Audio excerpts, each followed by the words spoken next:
देखिए महाशिवरात्रि का समय आ रहा है, महाशिवरात्रि का समय आ रहा है, आ ही गया है कहिए तो। चलिए हाँ महादेव जी के भोले बाबा की शादी है तो महाशिवरात्रि आने वाला है। चलिए आप लोगों को महाशिवरात्रि की बहुत सुंदर कथा सुनाते हैं। महाशिवरात्रि पर यह कथा सुनना चाहिए। ये महाशिवरात्रि का ही कथा है। कपलापुरी नाम का एक नगर था, उसी में यज्ञदत्त नाम का एक ब्राह्मण रहते थे। ब्राह्मण राजा के यहाँ पूजा पाठ करवाते थे, राजा के यहाँ रहते थे, मंत्री जो रहते ना तो राजा के यहाँ रहते थे। अब यज्ञदत्त का जो है एक बेटा था, बेटा हुआ बहुत दिन के बाद, यज्ञदत्त को एक बहुत दिन के बाद बेटा हुआ। चाची सुन रही है? उसको बहुत दिन बाद जाके एक लड़का हुआ, लड़का का नाम गुण निधि रखा। गुण निधि जो है, जैसे गुण निधि नाम हुआ ना उसी तरह उसमें गुण था। जैसे 8 साल का हुआ था ना गुण निधि, तो सारा वो विद्या सीख लिया, पूजा पाठ धर्म कर्म सब कुछ सीख लिया। वो बहुत तेज था, गुण निधि जो था वो बहुत तेज था। अब देखिए पिता भी थे ब्राह्मण, यज्ञदत्त ब्राह्मण थे, तो उसका बेटा गुण निधि वो भी सब चीज से कहिए तो पारंगत था, सब ज्ञान था, सब बुद्धि था, हाँ बहुत बुद्धिमान था वो। अब धीरे धीरे जब बड़ा होने लगा तो उसका संगति खराब होने लगा। गुण निधि जब बड़ा होने लगा तो उसका संगति खराब होने लगा। जब तक कि बच्चा छोटा रहता है तो माता पिता के पास रहता है, तो माता पिता का संस्कार सीखता है, लेकिन संगति का असर बहुत होता है जीवन में। अगर आप संगति कीजिएगा, कहता है ना कि जो अगर सेंट बेचने वाला है, कोई जो परफ्यूम बेच रहा है, उसके साथ खाली घूमिएगा ना तो आपका भी शरीर खुशबूदार हो जाएगा। कहता है सोनार का कूड़ा भी लाखों में बिकता है, सोनार का कूड़ा भी लाखों में बिकता है। यह है संगति का असर। अगर आपका संगति अच्छा तो आप अच्छा, संगति खराब तो आपका खराब। भले आप कहता है कि नहीं नहीं वो करता है हम थोड़े करेंगे, ऐसा नहीं होता। अगर आपका संगति गलत होगा, आज नहीं कीजिएगा, कल नहीं कीजिएगा, परसों नहीं कीजिएगा, लेकिन आप कीजिएगा जरूर वो चीज। तो संगति का असर गुण निधि को भी हुआ, गलत संगत में वो पड़ गया। अब देखिए गुण निधि जो है धीरे धीरे जुआ खेलने लगा, गांजा ताड़ी सब जो पीने लगा, जितना गलत कार्य था, चोरी चपाटी, दूसरे स्त्री को छेड़ना छाड़ना सब करने लगा। अब जो है गुण निधि की माँ जो थी वो बहुत समझाती थी, गुण निधि को बहुत समझाती थी कि बेटा ऐसा काम मत करो, तुम्हारा भविष्य बहुत उज्जवल है, तुम्हारा भविष्य बहुत उज्जवल है, तुम्हारे पिता इतने बड़े विद्वान हैं और तुम ये सब काम करते हो, शोभा नहीं देता है, बेटा ये सब काम मत करो। लेकिन गुण निधि जो था वो अपनी माँ की बात को मानता ही नहीं था। अब देखिए जब भी यज्ञदत्त जो है आते थे घर, यज्ञदत्त जब आते थे घर तो वो अपनी पत्नी से पूछते थे कि सुनो गुण निधि कहाँ है, तो माँ हमेशा छुपाती थी। आप देखिए माँ तो माँ होती है, बच्चा को हमेशा बचाती है। तो जो है यज्ञदत्त पूछता, जब आता वो काम से घर तो अपनी पत्नी से पूछता कि गुण निधि कहाँ है, तो उसकी पत्नी कहती, झूठ बोल देती कि पूजा करने गया है या पढ़ रहा है या नहा रहा है या सोया हुआ है, लेकिन वो घर में नहीं रहता था। गुण निधि घर में नहीं रहता था, लेकिन उसकी माँ झूठ बोलती थी कि हाँ घर में ही है, बचाने के लिए हमेशा झूठ बोलती थी। पिता भी सोचता कि चलो ठीक ही है, माँ है घर में, तो उतना मतलब नहीं करता था वो। अब देखिए धीरे धीरे गुण निधि जो जुआ सब खेलने लगा ना तो बहुत सारा धन बर्बाद कर दिया, बहुत सारा संपत्ति जो है वो बर्बाद कर दिया, जुआ में हार गया। अब एक बार क्या हुआ, यज्ञदत्त घर आ रहे थे, अपना घर आ रहे थे, तभी वो क्या देखते हैं कि एक जुआरी जो है अंगूठी लेके ऐसे ऐसे कर रहा है, जुआरी के हाथ में अंगूठी और अंगूठी को ऐसे ऐसे कर रहा है। अब यज्ञदत्त का नजर पड़ गया उस अंगूठी पर। तब यज्ञदत्त कहता है उससे, जुआरी से, कि अरे ये अंगूठी तुम्हारे पास कहाँ से आया, ये अंगूठी तो मेरा है, तुम्हारे पास कहाँ से आया। तब वो जुआरी कहता है नहीं नहीं ये अंगूठी मेरा है, लेकिन यज्ञदत्त नहीं माना। यज्ञदत्त कहता है नहीं तुम झूठ बोलता है, सच सच बताओ ये अंगूठी तुम्हारे पास कहाँ से आया। तब जो है वो जुआरी कहता है कि ये अंगूठी आपका बेटा जो है ना जुआ में हारा है, मानते हैं आपका अंगूठी है लेकिन अब मेरा अंगूठी है, ये अंगूठी आपका बेटा हारा है जुआ में, इसीलिए अब मेरा हुआ। दुनिया को ज्ञान बांटने जाते हैं, दुनिया को समझाते हैं, लेकिन अपना घर में नहीं देखते हैं, अपना बेटा पे ध्यान नहीं देते हैं। आपका बेटा जुआ खेलता है, दारू पीता है, दूसरे स्त्री को छेड़ता है। अब जब ये सब बात बोला यज्ञदत्त को, तो यज्ञदत्त का छाती फट गया और वो नजर झुका लिया। अब नजर कैसे मिलाए, शराबी से वो नजर भी नहीं मिला पा रहा था, नजर भी नहीं मिलाया, वो वहां से निकल गया। यज्ञदत्त जो है पंडित जी वहां से निकल गए। अब इस तरह से जो बोला ना कि दुनिया को ज्ञान बांटते हैं, दुनिया को समझाते सिखाते, लेकिन अपना बेटा को नहीं संभाल सके। आपका बेटा हारा है जुआ में, इसलिए ये अंगूठी अब मेरा है, आपका अंगूठी ये नहीं है। अब जो है उसके पिताजी जो थे यज्ञदत्त मुड़ी झुका के वहां से निकल गए घर जब गए तो अपनी पत्नी से पूछते हैं यज्ञदत्त कि सुनो गुण निधि कहाँ है। तब फिर वो झूठ बोलती है कि वो तो मंदिर गया है पूजा करने के लिए, वो मंदिर गया है, घर में नहीं है। तब फिर यज्ञदत्त अपनी पत्नी से कहते हैं कि सुनो कल जो उबटन करते समय तुम मेरे हाथ से अंगूठी निकाली थी ना, जो हमको उबटन लगा रही थी तो मेरे हाथ से अंगूठी निकाली थी, वो अंगूठी कहाँ है। तब उसकी पत्नी कहती है कि वो अंगूठी हम कहीं भूल गए हैं रखकर, इधर उधर कहीं रखे हैं, भूल गए हैं, हमको याद नहीं है, नहीं मिल रहा है वो अंगूठी। तब फिर जो है यज्ञदत्त घर में जाके देखते हैं तो देखते हैं बहुत सारा कीमती सामान जो राजा उसको दिए थे वो सब सामान नहीं है घर में वो सब सामान नहीं है। अब जब वो सब सामान नहीं देखते हैं तब फिर यज्ञदत्त अपनी पत्नी से पूछते हैं कि जो राजा हमको महंगा महंगा सब सामान दिया था, कीमती सामान, वो सब दिख नहीं रहा है घर में, कहाँ गया। अब जो वो क्या बोले, अब तो पकड़ा गई। तब जो है वो बताती है सारी बात कि आपका बेटा ऐसे ऐसे गलत कार्य में फंस गया है, गलत संगत हो गया है। तब जो है यज्ञदत्त अपनी पत्नी पर बहुत गुस्साता है कि हम तो बाहर रहते हैं, बच्चा को संभालना माँ का धर्म होता है, हम तो बाहर रहते हैं, काम पे रहते हैं। यज्ञदत्त अपनी पत्नी पर चिल्ला के कहता है कि हम तो बाहर रहते हैं, तुम अपना बेटा को नहीं संभाल सकी, तुमसे हम इतना दिन पूछे कि गुण निधि कहाँ है, क्या करता है, तो तुम हमेशा टाल दी बात को कि पढ़ रहा, ये कर रहा है, वो कर रहा है, हम तो तुम्हारे भरोसे थे। अभी देखिए दीदी उसका शादी करता है बेटा का, हाँ बेटा का शादी करता है।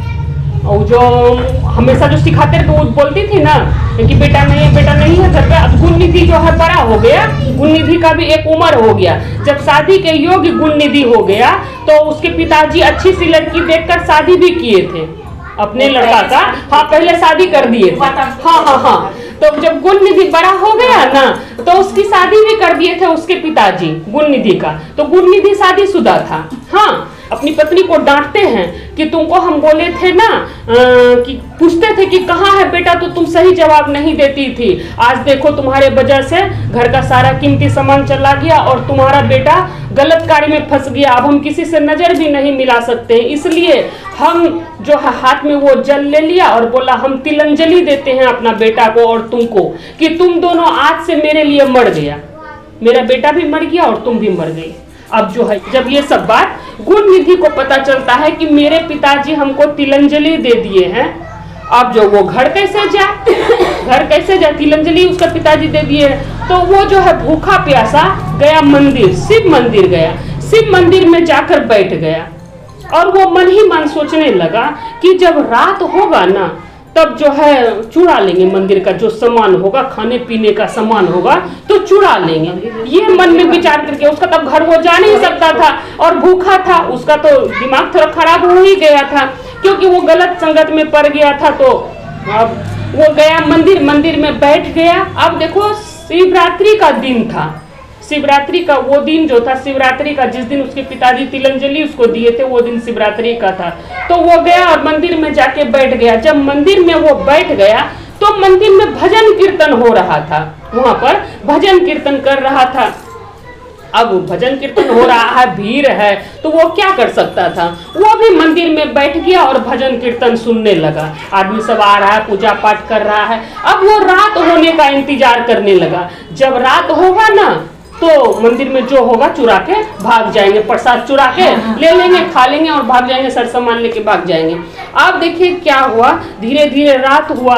जब रात हो गया तो सब जो है भक्त लोग सो गया। जब बहुत रात हो गया ना तो भक्त लोग सो गया था। तो वो धीरे धीरे मंदिर के अंदर प्रवेश किया। जैसे मंदिर के अंदर प्रवेश किया ना तो वो क्या देखता है, शिवलिंग के पास जो दिया जल रहा है ना वो फरफरा रहा है, लगता है बुझ जाएगा। दिया में बत्ती जो है कमजोर हो गया था, क्योंकि सब आदमी सो गया था तो लग रहा था दिया बुझ जाएगा। तो वो क्या किया, अपना कपड़ा फाड़ लिया, तन का कपड़ा फाड़ लिया और उसका बाती बना के दिया में लगा के जला दिया अच्छे से। अब दिया बहुत अच्छे से जलने लगा। फिर वो क्या किया, मंदिर से प्रसाद उठा लिया और वो मतलब चुरा के मंदिर से प्रसाद कुछ सामान चुरा के वो भागने लगा, वो जाने लगा। जैसे वो जाने लगा ना कि एक भक्त के पैर से उसका पैर टकरा गया और वो गिर गया। जैसे वो गिर गया तो वहां का जो आसपास का आदमी सब था जो उठ गया, जो सोया हुआ था उठ गया और चोर चोर चोर चोर करके हल्ला करने लगा। अब देखिए जो चोर चोर तो सब जग गया और उसको पकड़ लिया, गुण निधि को पकड़ लिया। अब गुण निधि को इतना मारा कि गुण निधि मर गया। उसको जो मारा, भीड़ सब पकड़ लिया ना तो इतना मारा कि वो मर गया। हाँ, अब गुण निधि तो मर गया। जब गुण निधि मर गया तो उसका प्राण को लेने के लिए यमराज के दूत आए और गुण निधि को मारने लगा। यमराज के जो दूत थे वो मारने लगे गुण निधि को। अब तो गुण निधि को ले जाने के लिए मारते पीटते ले जा रहा था।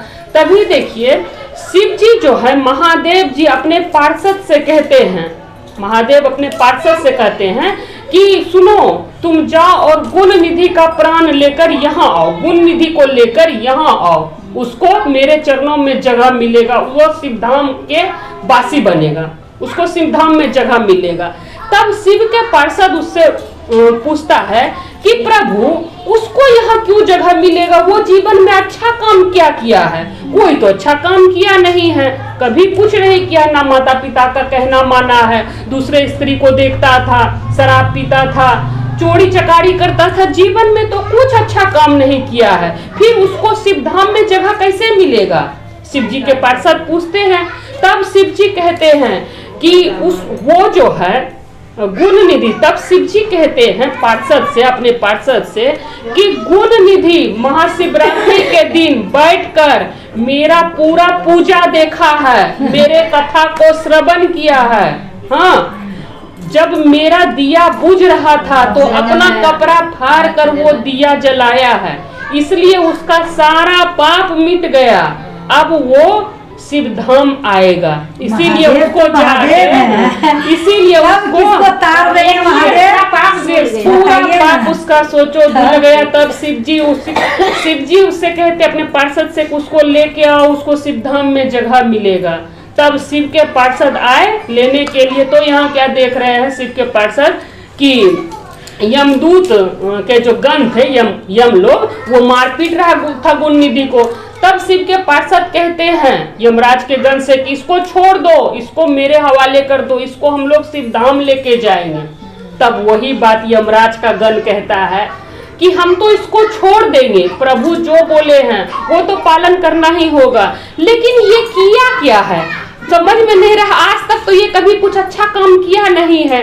तब शिव के पार्षद भी वही सब बात बताए कि ये अपना कपड़ा फाड़ के दिया जलाया है और महाशिवरात्रि के दिन भूखा रहकर, क्योंकि उसको खाना नहीं मिला था ना, भूखा रहकर पूरा कथा श्रवण किया है। हाँ, और अपना कपड़ा फाड़ के दिया जलाया है। तब सारी बात बताया। तब जो है यम के जो दूत थे वो शिव के मतलब पार्षद को, शिव के दूत को दे दिए उसका प्राण, गुण निधि के प्राण को शिव के दूत को दे दिए और शिव के दूत लेके गए शिव जी के पास। अब देखिए शिव जी के पास जब गुण निधि का प्राण लेकर गया तब शिव जी कहते हैं कि तुम आने वाले समय में कलिंग देश का राजा बनेगा। एक कलिंग है जगह का नाम, बाद में अगला जन्म में जो अबरी बार तुम जन्म लेगा तो कलिंग देश का राजा बनकर जन्म लेगा। अब देखिए शिव की कृपा, इसीलिए कहते हैं कि भोला बाबा जब कृपा करते हैं ना तो छप्पर फाड़ के कृपा करते हैं। इसीलिए प्रभु पर आस्था बनाए रखिए, हमेशा प्रभु पर विश्वास रखिए कि प्रभु कुछ भी कर सकते हैं। हम लोग क्या कर सकते हैं? कुछ नहीं कर सकते हैं। और कभी दुखी नहीं होना चाहिए, कभी दुखी नहीं होना चाहिए और कभी घमंड नहीं करना चाहिए, क्योंकि जो आज दुख है ना वो कल नहीं रहेगा, और जो आज सुख है, जो आज दुख है जीवन में, दुख है ना, संकट जिसके जीवन में भी चल रहा है वो कल नहीं रहेगा, और जो आज सुख है ये भी नहीं रहेगा।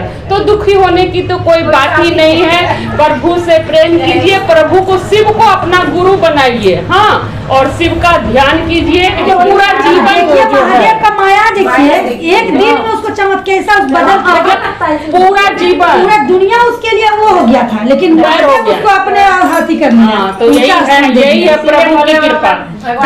इसीलिए देखो, हाँ, इसीलिए भोले बाबा देखिए भूत प्रेत सब उसका मतलब आगे पीछे रहते हैं, जगह दिए हैं। महादेव तो सबके देखता है ना, भूत के, पिशाच के, देवता के, दानव के, सबके। अब जो है और कोई मंदिर जो है रात में बंद हो जाता है, और कोई मंदिर देखिए रात में पट बंद हो जाता है, लेकिन महादेव के मंदिर का जो है पट बंद नहीं होता है, हाँ। रात भर खुला रहता है। अब दरवाजा बंद होता है, पहले बंद होता था, पहले महादेव का मंदिर कभी बंद नहीं होता था। अब तो दरवाजा सोना चांदी